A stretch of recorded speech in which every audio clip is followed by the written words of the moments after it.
With the V11, Vivo is bringing some high-end features like an underglass fingerprint scanner and near bezel-free screen to the mid-range. Despite generally being a solid phone all round, the V11 feels a bit like it's bitten off a few more flagship features than it can chew. Right now the mid-range seems to be going in one of two directions. It's either cramming flagship specs into a mid-range price point, or it's keeping the specs mid-range but trying to offer a watered-down flagship experience.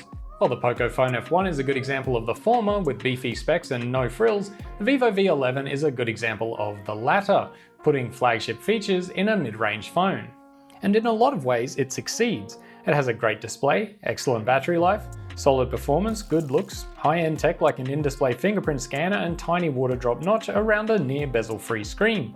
This is awesome stuff for a phone in this price bracket, but it feels a bit like Vivo should have focused on those basics and called it a day. Before we jump in, be sure to hit that subscribe button down below and ring the bell to be notified of future uploads. In the quest to bring that flagship feeling to the V11, Vivo has decided to AI all the things, most notably in the camera.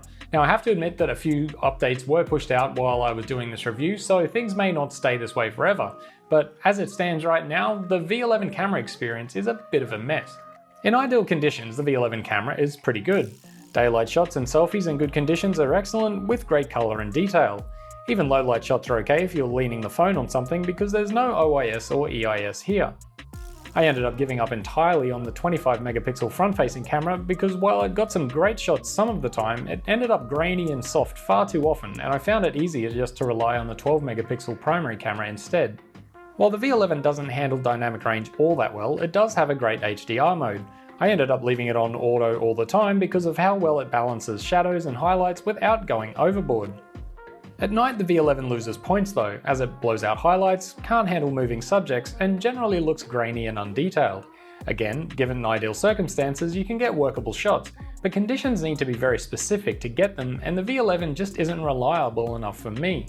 The price doesn't get the V11 a pass either, because significantly cheaper phone cameras like the Xiaomi Mi A2 perform better.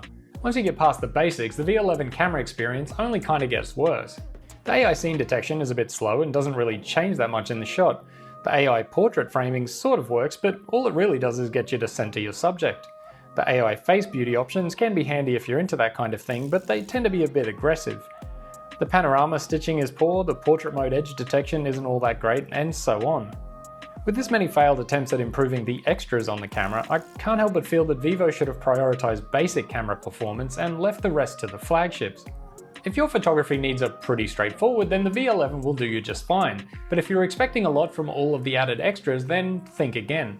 And this is basically the V11's problem.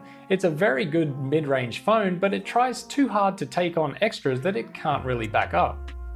Because Vivo has put so much into making the V11 look like an affordable flagship, it's hard not to point out several things that are missing while still being present on other phones in this price range. There's no IP rating, no NFC, no wireless charging, no 4K video or image stabilization, no USB Type-C, and an obvious missed opportunity to have stereo speakers, so the bottom firing speaker is the only one used for music and media.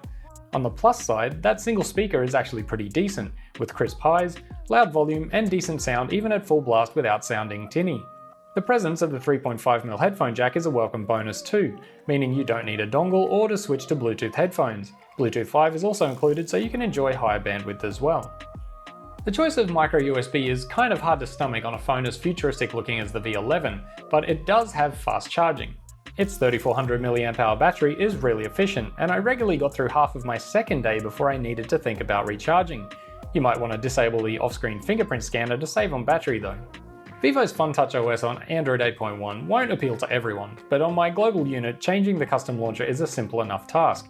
FunTouch does have a bunch of good options though, like an app and file vault, app cloning for multiple instances of a messaging or social media app, display calibration, motorbike mode, always on display, gesture navigation, and Google Assistant and Google Lens baked right in.